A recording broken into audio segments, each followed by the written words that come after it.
안녕하세요. 이호석입니다. 오늘은 9월 25일 아침이고요. 이호석의 아이디어가 아니고 오늘은 이호석의 V 리뷰라는 제목으로 한번 영상을 만들어 봤습니다. 개인적으로 목요일 날 저녁에 저희 이제 KBS 다큐멘터리에 제가 이제 출연을 하게 됐고요. 그래서 제가 이제 막 여기저기 뭐 얘기하고 다닌 거에 비하면 딱 30초 정도 나왔기 때문에 좀 쑥스럽긴 하지만 그래도 그게 어딥니까? KBS에 나왔다는 것 블랙락이 자체가 이끄는 변화가 너무 큰 변화여서 제가 하나 보여드리려고 제가 영상을 만들어 봤습니다. 한번 봐주세요. 굉장히 눈에 띄는데요.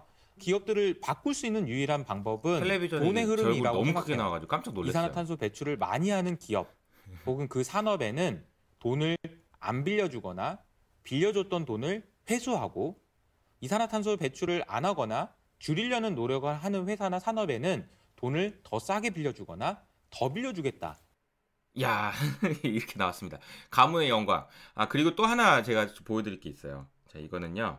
국내 최대 로펌에서 국제 환경 분쟁을 담당했던 윤세종 변호사는 2년 전부터 기후운동에 뛰어들었습니다. 윤세정 변호사님입니다. 현재 그의 최대 관심사는 탈석탄, 멋있어.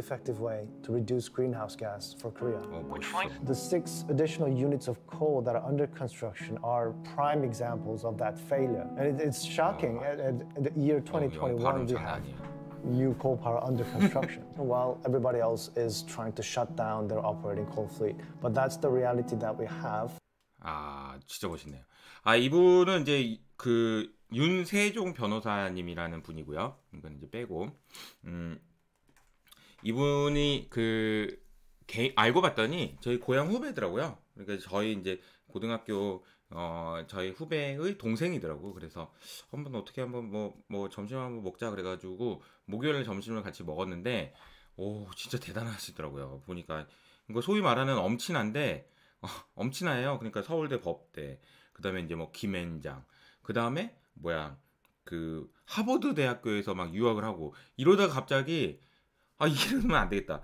이 기후 문제 이렇게 심각한데 이거 뭐 하고 있는 거냐 막 이러면서 기후 환경 단체에 들어가서 지금 일을 하시면서 저렇게 활약을 하고 계세요. 근데 이제 이호석 아카데미에 출연을 하실 겁니다. 아마 이제 내일 아침 정도에 급하게. 그러니까 목요일 날 저희가 이제 같이 점심을 이제 먹고 한번 나와주세요라고 얘기했는데 또 바로 만나기는 뭐하니까 제가 이제 생각하는 게 그럼 줌으로 미팅한 거 그냥 해서 해요. 그러면서 이제 얘기를 했거든요. 그래서 석탄 발전소를 줄이는 것이 왜 중요한지 뭐 이런 얘기를 해주셨는데 그러니까 엄친아가 이제 이호석 아카데미 채널에 나온다라는 것을 말씀을 드리면서 오늘은 이제 주제로 이제 넘어가 보도록 하겠습니다. 자, 오늘의 주제는 이게 뭐냐면요. 저는 이제 늘 제가 하는 행동이나 뭐 이런 부분에 대해서 의미 있는 일들을 찾기를 원하잖아요. 근데 이제 요즘에 이제 무슨 생각을 하고 있냐면요. 많은 분들이 생각을 하시겠지만, 동영상이 너무 많지 않나요? 진짜 너무 많아.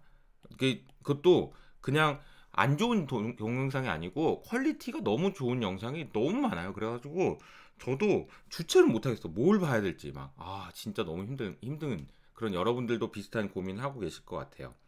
근데 옛날에 우리가 생각을 해보면 우리가 사람들이 이제 책을 읽고 뭘 쓰죠? 독후감을 쓰잖아요. 그죠? 독후감을 씁니다. 근데 요즘에는 영상을 보고 영상 후기, 그러니까 뭐 영화 후기 뭐 이런 것처럼 영상에 대한 후기가 필요한 시장이 된 게 아닌가 그런 생각이 들었고, 그래서 제가 생각해낸 방식은 비디오의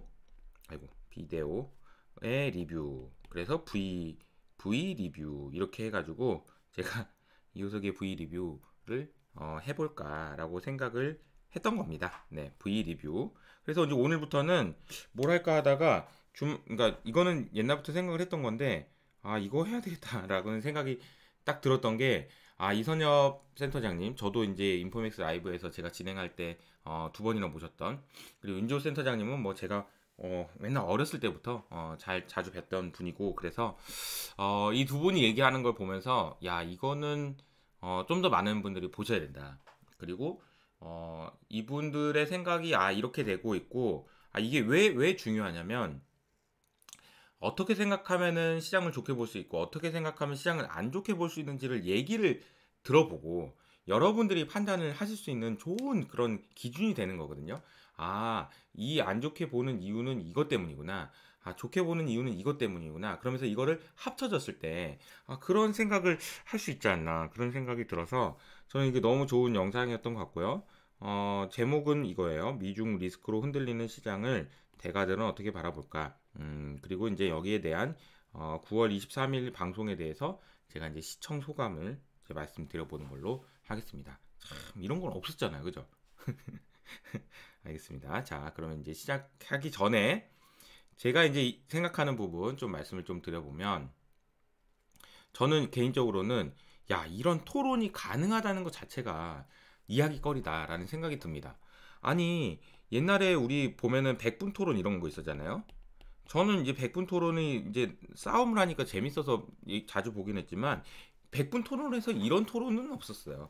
100분 토론 뭐 해봐야 맨날 뭐 정치인들 나와가지고 무슨 네가 잘못한 거냐나 저가 잘못 이러다가 말고 막 그런 경우가 많았지. 사실은 이런 토론이 가능하다는 것 자체가 저는 대단한 사건이라고 생각을 하는데, 무엇이 있었기 때문에 가능한가 생각을 해보면 제가 크게 보니까 세 가지인 것 같아요. 그래서 첫 번째는 3프로 TV가 있었기 때문에 가능하다. 김동완 소장님이 계셨기 때문에 가능하다라는 생각입니다. 만약에 3프로가 없었으면 우선은 이런 그 컨텐츠를 소비할 수 있는 소비자가 없습니다. 뭐 많은 분들이 이제 3프로의 어떤 이런 부분에 이게 플랫폼 확장 이런 부분에 대한 우려를 하시지만, 사실은 3%가 없었다면 우리나라에서 이렇게 많은 사람들이 투자와 관련된 이렇게 관심을 가졌을까라고 생각하면 그렇지 않았을 것 같아요. 이 컨텐츠를 소비할 수 있는 소비자의 숫자를, 넘버 오브 소비자를 정말 많이 비약적으로 늘려준 것 같아요. 비약적으로. 그 전에는 솔직히 뭐 연준이 뭐라고 하든 말든 무슨 관심이나 있고 무슨 이해도 못하고 뭔 소리야 이렇겠지만, 3프로 TV를 통해서 사람들에게 재미를 느끼게 해주고 필요성을 느끼게 해주고 하면서 시청자가 늘어난 것이 굉장히 좀 중요한 것 같고요. 사실 그런 시청자분들이 있기 때문에 출연자들도 있는 겁니다. 어제 같은 경우에는 이선엽 본부장님, 그리고 안과 센터장님, 그리고 이제 윤지호 센터장님 나오셨는데, 이 출연자가 있을 수 있는 이유도 사실은 시청자 때문입니다. 얼마 전에 고태봉 센터장님이 페이스북에다가 글을 써주신 게, 우리는 지금 공짜로 나가는데 막 댓글에 막 안 좋은 댓글 많이 나와가지고 자 좀 힘들고 이런 부분들 말씀해 주셨고, 실제로 애널리스트 분들 중에 제가 알기로는 악성 댓글 때문에 회사를 그만두신 분도 있어요.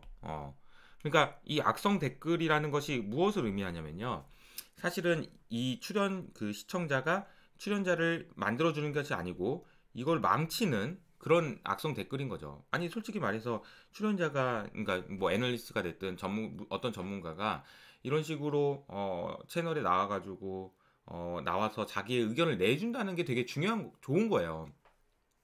이런 겁니다. 사실 애널리스트가 하는 역할은 이런 거예요. 여러분들이 지금 이제 시험 문제를 풀어야 되는 거예요. 시험 문제를 풀어야 되는데, 저희가 이제 의견을 얘기하는 거는 맞고 틀리고를 떠나서 먼저 풀어서 보여주는 거예요. 맞든 틀리든. 근데 나는 이렇게 해서 이렇게 풀었어. 나는 이렇게 해서 시장이 오를 것 같아. 라고 답안지를 주는 거예요. 그럼 여러분은 그걸 보고 그래? 이거는 아닌 것 같은데? 이거는 맞는 것 같은데? 그러면서 여러분이 판단하시는 거죠. 그럼 이런 족보 같은 그런 존재가 애널리스트가 아닌가, 그런 생각이 듭니다. 근데 이제 악성 댓글이 있으면 이게 좀 약화된다라는 측면은 좀 말씀을 좀 드리고 싶고, 그런데 제가 보기에는 악성 댓글을 다시는 분보다 이런 그 컨텐츠를 통해서 수혜를 보시고 고마워하시는 분이 저는 한 95%는 된다고 생각합니다. 95% 이상은 돼요. 그런데 눈에 띄는 건 사실 이거죠. 그래서 이제 마음의 상처를 받는 것도 이건데, 이런 분들은 좀 95%의 좋은 분들이 이런 분들을 없애줘야 돼요. 뭐 고마운 줄 알아 막 이러면서 이제 이렇게 하는 그런 문화가 형성이 돼야 이런 토론들을 계속 볼 수 있다라는 생각이 좀 들고요. 그리고 이제 이런 출연진이 있으니까 또 3%가 있는 거죠. 이런 얘기들 할 수 있었던 것 같습니다. 그래서 저는 참 이런 지금 생태계가 진행되고 있는 것이 대한민국에서 정말 좋은 일이라고 생각하고, 그 이유가 뭐라고 말씀드렸었냐면 지난번에 제가 얘기했던 이 능력 범위라는 말씀 드렸었잖아요. 우리 개인 투자자들이 투자할 수 있는 능력 범위가 넓어진다. 과거에는 이만큼 알아가지고 이만큼만 투자할 수 있었는데 점점 넓어지다 보면 투자를 할 수 있는 범위가 넓어지는 거예요. 사고 안 사고는 자기 맘이야. 하지만 내가 이 범위 안에서는 그래도 내가 어느 정도는 알아 라고 했을 때 실수하지 않고 투자하실 수 있는 그런 능력 범위가 높아졌다. 이것이 굉장히 큰 지금 기여를 하고 있는 거 아닌가. 이호석 아카데미도 마찬가지죠. 능력 범위가 넓어지는데 크게 도움을 주고 있는 것 같다라는 생각을 하고 있습니다. 자, 정리를 제가 했어요. 그래서 이 영상을 보시고 아마 이제 못 보신 분들이라면 아까 제가 말씀드렸던 그 영상도 보시면 너무 좋을 것 같다라는 생각이고요. 크게 몇 가지 이슈를 가지고 말씀을 나누셨고, 제가 듣기에 공통점이 뭐고 차이점이 뭔지 설명을 드려보도록 하겠습니다. 우선은 이제 헝다 이슈인데, 공통점은 두 분 다 에이 리만하고는 다르지 라는 걸 동의를 하시는 것 같습니다. 이유는 여러 가지가 있는데, 정부가 통제력이 아직 있다. 저도 말씀드리는 언더 컨트롤 상황이다. 아웃 오브 컨트롤이 아니다. 그리고 일종 잘은 모르겠지만 어쨌든 의도도 있는 것 같다. 너 이놈 이런 것도 있다는 거죠. 야 헝다 너 정신 안 차려? 이런 것도 있다는 겁니다. 그러니까 지금 다시 말하면은 리만 사태는 이제 언론이나 이런 데서 좀 약간 자극적으로 그런 부분들도 있었겠죠. 국내외 언론에서 리먼하고 비교하면 이제 야 리만이야? 그러면 이제 막 헝다 뭔데 이러면서 이제 많이 보니까 이런 부분들도 좀 없지 않아 있었을 것 같고요. 그러나 그때와 다른 점은 리만은 야 이게 정부에서 이렇게 막으려고 했는데 아이고 못 막았네 이런 거고, 지금 이제 헝다는 이런 게 아니고 오히려 야 너 정신 안 차릴래? 이러면서 이제 야이놈아 이런 의도도 있었고 당연히 통제력이 있다라는 거고요. 두 번째는 리먼 당시에는 이제 이거는 그 이선엽 센터장이 말씀하신 건데 부동산 가격이 하락 중이었다. 지금은 올라가는 중 아니냐. 물론 거래량이 빠지면서 부동산 가격이 빠질 걸로 보이긴 하지만 아직은 아니다라는 거고요. 그리고 이제 파생 상품이 없다라는 거, 이게 사실 중요하죠. 그 당시에는 CDO니 CLO니 뭐 이런 파생 상품이 있어서 그때는 이제 무슨 말이 나왔냐면 리만 사태 때는 이게 도대체 이게 뭐 어디에서 어떻게 연결돼 가지고 누가 어디서 문제가 되는 거야 알 수가 없는, 정말 알 수가 없는 상황이었고, 지금은 어쨌든 대출이잖아요. 그러니까 이제 어디에 나가 있는지 누군지는 알 수는 있다. 그때 이제 제가 약간 이거 우려스러운데라고 얘기했을 때 그 테더 관련해서도 만약에 테더에 문제가 있더라도 그건 대출로 끝나는 거니까 예상 가능하다라는 것이 가장 큰 차이다. 그래서 결론적으로는 크라이시스는 아닙니다. 라는 결론이었고요. 다만 이 부분도 공통점인데요. 경제에 미치는 영향은 클 수 있다. 특히나 왜냐하면 중국에서 부동산이 차지하는 비중이 워낙 높다 보니까 경제에 미치는 영향은 있을 수 있다라는 점에 대해서는 이견이 없었던 것 같습니다. 차이점은 이게 이제 계속 이제 윤조 센터장과 이선엽 그러니까 센터장님의 가장 큰 의견인 것 같아요. 이게 어떻게 전개될지 알 수 없고 이게 끝나지 않았다 이런 의견이신 것 같고요. 윤조 센터장님은 이게 결국은 이거거든요. 시장에 얼마나 반영이 되어 있느냐인 겁니다. 그러니까 윤 센터장님은 이게 해결된다고 주가가 오르겠냐, 전고점 뚫겠냐, 그건 아니다라는 의견이신 반면에 이선엽 센터장님은 아니다, 오히려 이제 이런 그 헝다 이슈 때문에 중국 정부가 정책을 내놓을 수 있지 않겠냐. 정책을 내놓게 되면 이런 정책에 대한 기대 때문에 또 주가가 올라갈 수 있는 거다라고 말씀을 해주셨고, 윤 센터장님은 그게 아니고 그게 나온다라고 하더라도 이번 4분기 때 기대하기는 어렵다라는 말씀을 해주셨습니다. 제 의견보다는 전반적으로 어떤 의견들이 내셨는지에 대한 이야기를 좀 해보도록 하는 걸로.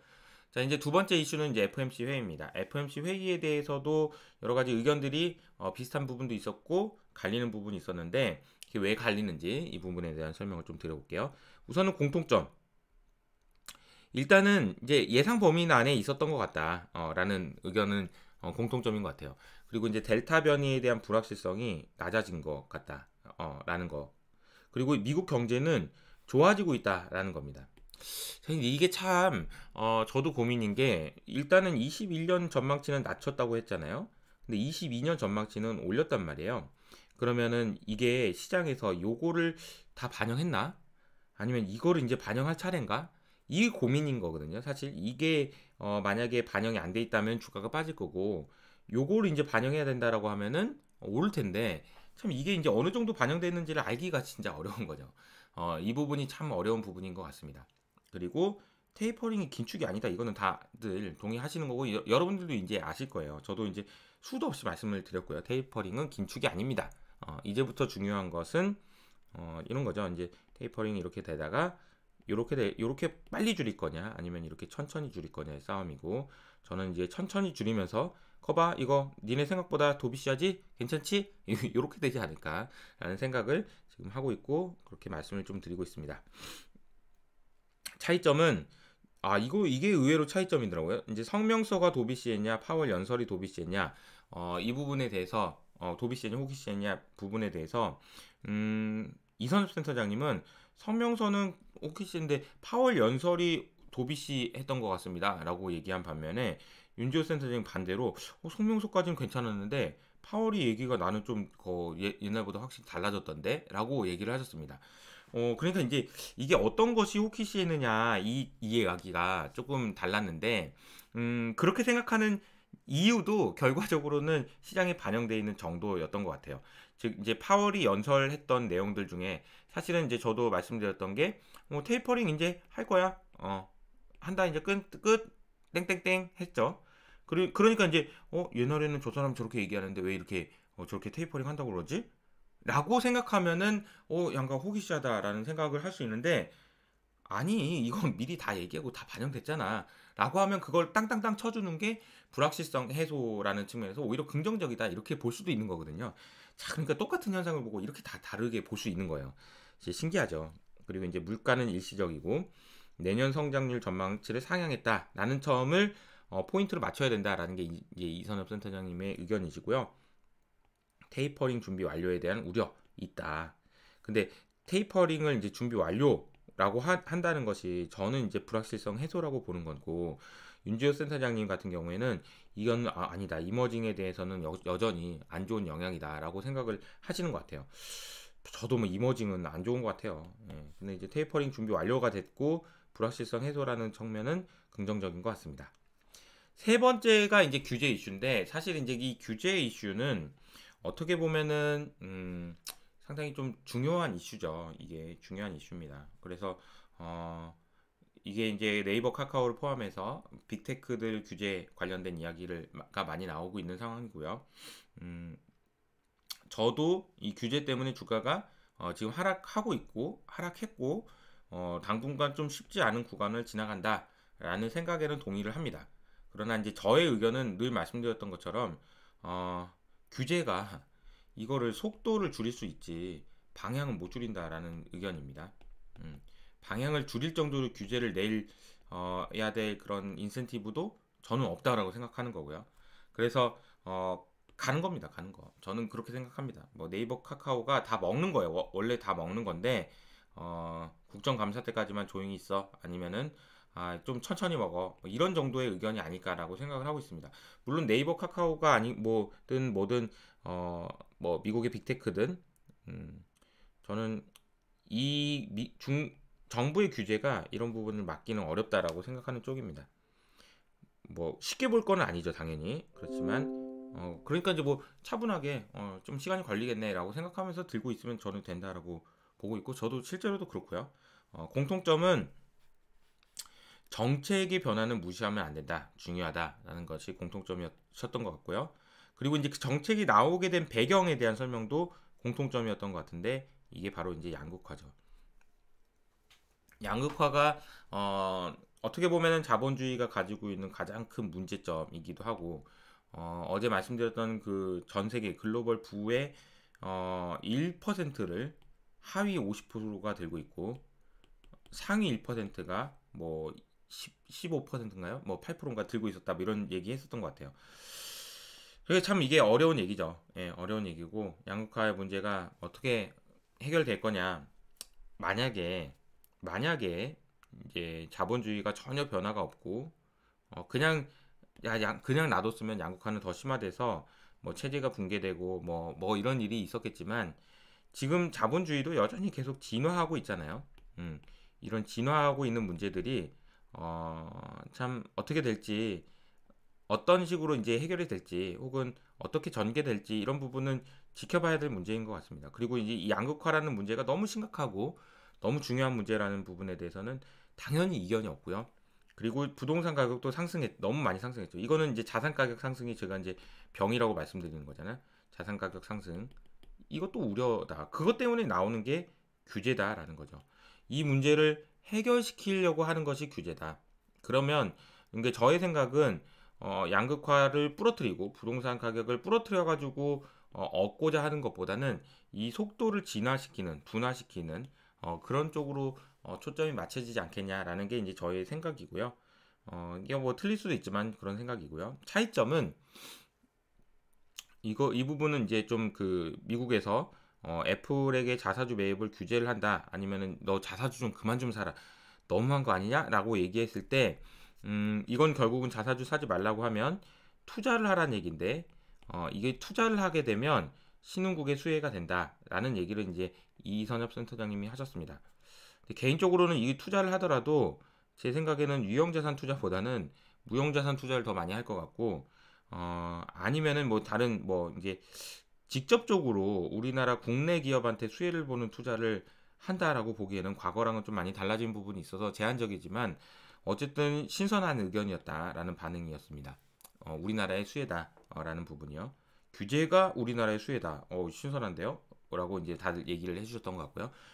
플랫폼 규제가 이제 이선엽 센터장님은 분야별 플랫폼으로 심화되면서 기회가 요인이 있다라는 말씀도 해주셨습니다.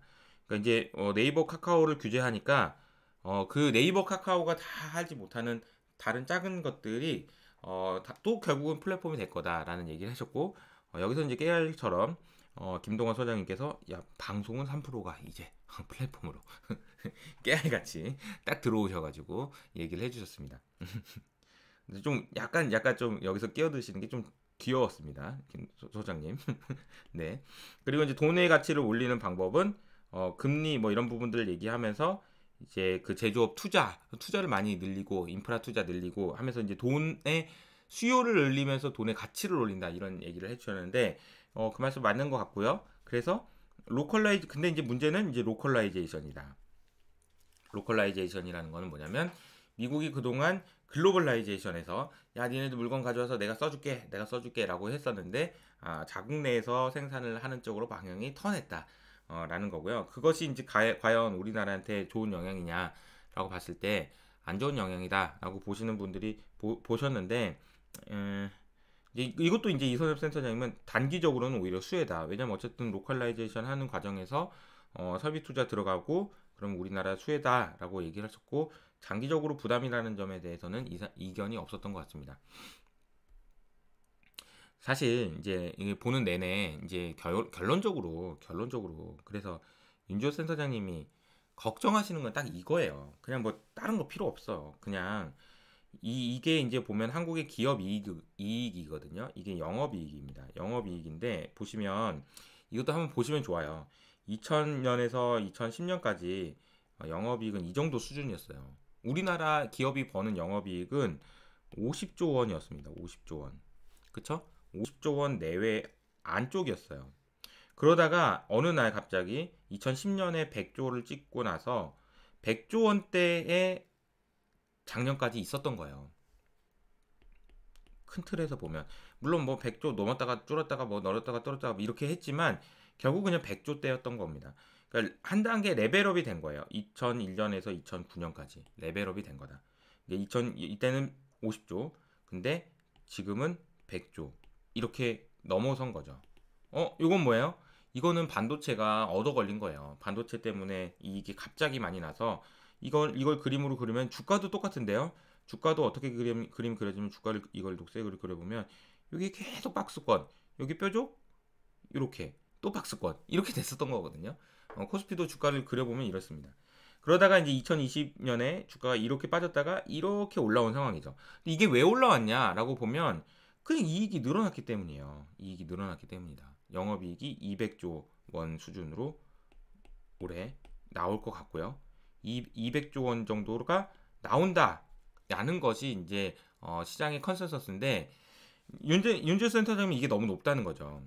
이게 너무 높다. 게다가 이것도 높은데 올해 200조를 번다는 것도 높은데 아유 그 내년에 더 올라간다고?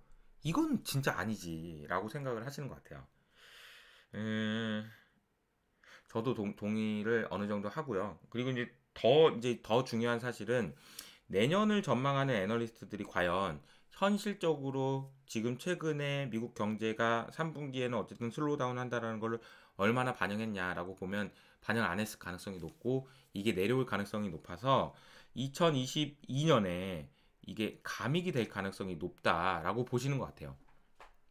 올해 이게 이제 줄어들고 이게 줄어들 거라는 거죠. 자, 그러면 이제 순이익으로 보면 순이익은 지금 네이버가 한 14조 정도 일회성 이익이 있으니까 지금 올해 실질적인 순이익은 150조 정도 되는 것 같아요. 150조. 근데 이것도 마찬가지예요. 순이익은 이게 과거랑 이거랑은 조금 더 플럭체이션이 커서 어쨌든 그래도 이렇게 한 단계씩 레벨업이 된 거다. 근데 150조 이게 나올까? 이게 이제 관심인 거고 이것보다도 더 중요한 거는 야 내년에 170조가 나오는 거야 이거? 설마 야 나올까? 안 나올 것 같은데 이게 이제 고민인 거죠. 사실 저희 고민도 그렇고 모두 아마 이제 전망을 하시는 분들의 고민은 이걸 겁니다. 내년 이익이 이게 나오나? 그냥 진짜 이게 제일 고민이에요. 근데 여기서 이제 핵심은 반도체인 겁니다. 반도체. 왜냐면 반도체가 이제 이익에서 차지하는 비중이 워낙 크고 그러다 보니까 저도 이제 찾아보니까 반도체에 대한 이익 전망치의 차이가 높게 보시는 분하고 낮게 보시는 분이 차이가 한 20조 가까이 납니다. 20조면은 엄청난 거죠. 그러니까 이게 무슨 말인지 알겠죠? 그러니까 반도체가 어떻게 되느냐가 사실 170조 되느냐 여부에 따라서 굉장히 큰 영향을 줄 거고 근데 이제 그 부분은 이제 이야기가 계속 될 겁니다. 그리고 이제 이건 좀 뒤에 말씀드리고요. 그래서 이제 여기 먼저 말씀드리면 한국 증시의 밸류에이션에 대해서 일단 공통점은 두 분 다 삼성전자 긍정적으로 보시고요. 이제 물론 윤지호 센터장님은 10만전자 어렵다라고 보시지만 어쨌든 삼성은 나쁘지 않다라고 말씀하셨고요. 리오픈 주식 긍정적이다 이렇게 말씀을 하셨습니다. 그리고 특징은 미국하고 한국하고 어떤 게 더 좋냐라고 얘기할 때 차라리 한국이 더 좋다 라고 얘기를 하셨고 저는 여전히 미국이 더 좋다라고 생각합니다. 미국이 더 좋다? 아니 미국이 좋다. 더 좋다까지는 얘기는 안 하고요. 미국이 좋다라고 생각을 합니다. 금리가 오르면 주식시장의 유동성이 집중화된다라는 요 표현 되게 중요한 표현인데 자, 그 이선업 센터장님이 금리가 오르면 자, 이제부터는 유동성이 풀려 있는데 금리가 올라가면 이게 돈의 방향이 정해진다는 거예요. 돈이 어디로 갈까? 에라 여기로 가자라고 할 때 대부분 이런 경우에 주식시장으로 돈이 집중되는 현상들이 나타났다.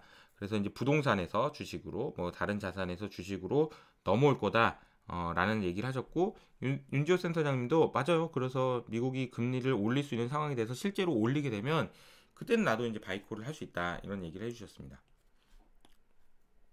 차이점은 22년의 경제 전망이 중요하다. 이게 이제 진짜 중요한 것 같아요. 자, 그러니까 지금 보면은 아까도 제가 말씀드렸던 것처럼 21년 미국 경제에 대한 전망치는 연준에서 낮췄는데 22년은 높였단 말이죠. 그러니까 이런 이유에 대한 설명이 이제 필요한 겁니다. 근데 이것도 예상하기가 진짜 어려운 이유가 뭐냐면 여기에 인위적으로 돈을 넣어버려요. 아니 인위적으로 돈을 막 처먹어 막 이러면서 넣어버리잖아요. 제가 그때 이제 박세익 전무님 얘기하셨던 거 보면은 아니 매출이 60억이었는데 코로나 이전에 60억이었는데 매출액만큼 돈 줘버리면 어떡하냐고 지금 돈 진짜 그런 얘기잖아요. 예. 그리고 이제 주가에 반영되어 있는 정도 이거는 계속 말씀드리는 거죠. 주가에 반영되어 있는 정도가 달라. 이익 추정치도 낮아져야 되고 주가도 이 부분을 반영을 안 했어. 왜냐하면 이제 애널리스트들이 추정하는 거 보면은 항상 주가가 하락하면 추정치를 바꾸는 경향이 있는데 아직 주가가 안 빠지니까 실적 전망치도 낮춰야 되는데 못 낮추고 있다. 한꺼번에 낮출 가능성이 높다. 저는 이 부분은 되게 동의합니다. 주가가 낮아지면 아마 애널리스트 추정치가 좀 낮아질 가능성이 있어요. 조금 지금 숫자는 제가 생각해도 좀 높아요. 그런 생각이고 이 부분도 상당히 좀 의미 있었던 것 같습니다. 예상하지 못했던 수요 때문에 반도체 제조업체한테 좋다라는 것이 나올 것이기 때문에 좋다라는 것이 이선호 센터장님의 의견이고 아니다. 그렇지 않고 어렵다라고 해서 차라리 악재가 남아있는 서비스 업종, 항공, 여행, 화장품 등등 이쪽에 집중하시는 게 맞다라는 의견이 윤주호 센터장님의 의견이셨습니다. 개인적으로 이제 이 예상하지 못한 수요가 우리 이제 그 김영호 센터장님도 늘 얘기하시는 거지만 이제 메타버스 그리고 실제로 메타버스 환경이 구현되는 새로운 서비스들이 진짜 이게 어떻게 전개되느냐에 따라서 상당히 달라질 수 있는 거예요. 왜냐하면 반도체에 대해서는 모두가 뭐 안 된다, 내년까지 안 되고 반도체 가격 더 빠질 거다, 그래서 숫자가 안 좋다라고 얘기를 해도 사실은 이제 내년 이제 시간이 갈수록 9월, 10월, 11월 이렇게 될수록 인텔의 신제품이 이번에 지연되면서 나왔던 여러 가지 그 문제점들이 반도체 시황을 망가뜨렸는데 반대로 내년에는 인텔의 신제품이 나올 수 있는 기대감이 이번엔 또 다시 반영되기 시작하면서 또 올라갈 수 있는 부분이 또 있는 거거든요. 게다가 메타버스를 포함한 새로운 그 신규 수요, 킬러 어플리케이션이라고 하는데 그것이 이제는 진짜 나온다라는 기대감이 2022년엔 진짜 나올 수도 있다라는 기대감들이 주가에는 반영될 수 있어서 사실 이게 예상하기 어려운 거지만 저도 계속 긍정적으로 말씀드리고 있는 여러 가지 이유 중에 하나가 이겁니다. 반도체에 대해서 우리가 지금 현재 보기에는 안 좋아요. 반도체 가격도 안 좋을 것 같고 전망도 안 좋아요. 하지만 내후년에 있을 새로운 제품에 대한 기대감이 또 주가는 반등시킬 수 있다라는 측면이죠. 그래서 그런 말씀을 좀 해주셨고 이제 마지막으로 이제 미중 문제에 대한 이야기를 차이점과 이 부분을 설명을 드려보면 우선 공통점은 트럼프 시대하고 비교해도 만만치 않다. 지금 심상치 않다. 근데 이제 트럼프 시대에 비하면 좀 덜한 것 같아요. 왜냐하면 미중 무역 분쟁에 대한 이야기를 그렇게 많이 안 해도 돼요. 지금 상황에서는. 옛날에는 이것만 얘기했었잖아요. 그러니까 이것만 얘기했으면 진짜 저 힘들었을 거야 아마. 뭐 정치 뭐 이런 거 잘 모르는데 할 말이 없잖아. 근데 요새는 그래도 할 말이 있잖아요. 이거 많이 말 안 해도 할 말이 있다. 그리고 이제 내구재 호조 때문에 반영된 정도에는 이견이 있지만 자, 이게 이제 이거거든요. 요게 이제 윤지호 센터장님이 보여주신 그림이고 요게 이제 내구재네요. 이게 내구재고 이게 서비스 비내구재. 내구재를 너무 땡겼었다는 거죠. 그래서 결국 내구재가 올라갔다가 이게 떨어질 거다. 그리고 서비스만 올라올 거다. 이렇게 얘기를 해주셨고 이게 이제 어느 정도 반영됐는지에 대해서는 이견이 있었지만 내구재가 호조가 있었다라는 것은 얘기를 해주셨고 공급망 이슈가 계속 문제가 된다라는 얘기를 해주셨습니다. 이게 이제 걸린다 라는 거고 중국발 경국항 수출 비중이 줄어들고 있다. 이선엽 센터장님이 그러니까 중국이 안 좋아지더라도 우리나라가 사실 자동차도 안 팔아. 그리고 이제 뭐 휴대폰도 안 팔아. 화장품도 이제 안 사줘. 이러면서 이제 중국에 대한 의존도나 이런 부분들은 많이 낮아졌다라는 게 이제 좀 특징이고요. 내년에 이익이 좋아질 수 있나? 이게 이제 결국 반도체가 키를 가지고 있고, 요건 이제 뒤에서 설명드렸습니다. 그러니까 주가가 조정된다면 추정치가 하향 조정될 거다. 윤지호 센터장님 말씀하신 거고, 이 부분에 대해서도 저도 코멘트를 드렸죠. 자, 그러면 이제 오늘 얘기했던 거는 이 정도로 하면 될 것 같아요. 어떠셨나요? 오늘 했던 내용에 대해서 여러분들이 소감 어떤지 V 리뷰입니다. V 리뷰 이효석의 V 리뷰 첫 번째 시간. 앞으로 제가 볼 때 이 영상은 너무 좋다. 생각할 거리가 많다. 이런 게 있으면 저 나름대로 저도 정리가 돼요. 이렇게 하면 이걸 봐야 되겠구나, 이걸 봐야 되겠구나, 이런 정리가 돼서 너무 좋은 영상이었던 것 같고요. 공부하시는 시간이 30분이 넘었네. 아침부터. 알겠습니다. 그러면 저는 오늘 또 열심히 스케줄이 있어서 나가봐야 됩니다. 여러분 좋은 하루 되시고요. 주말 잘 보내시기 바랍니다. 감사합니다.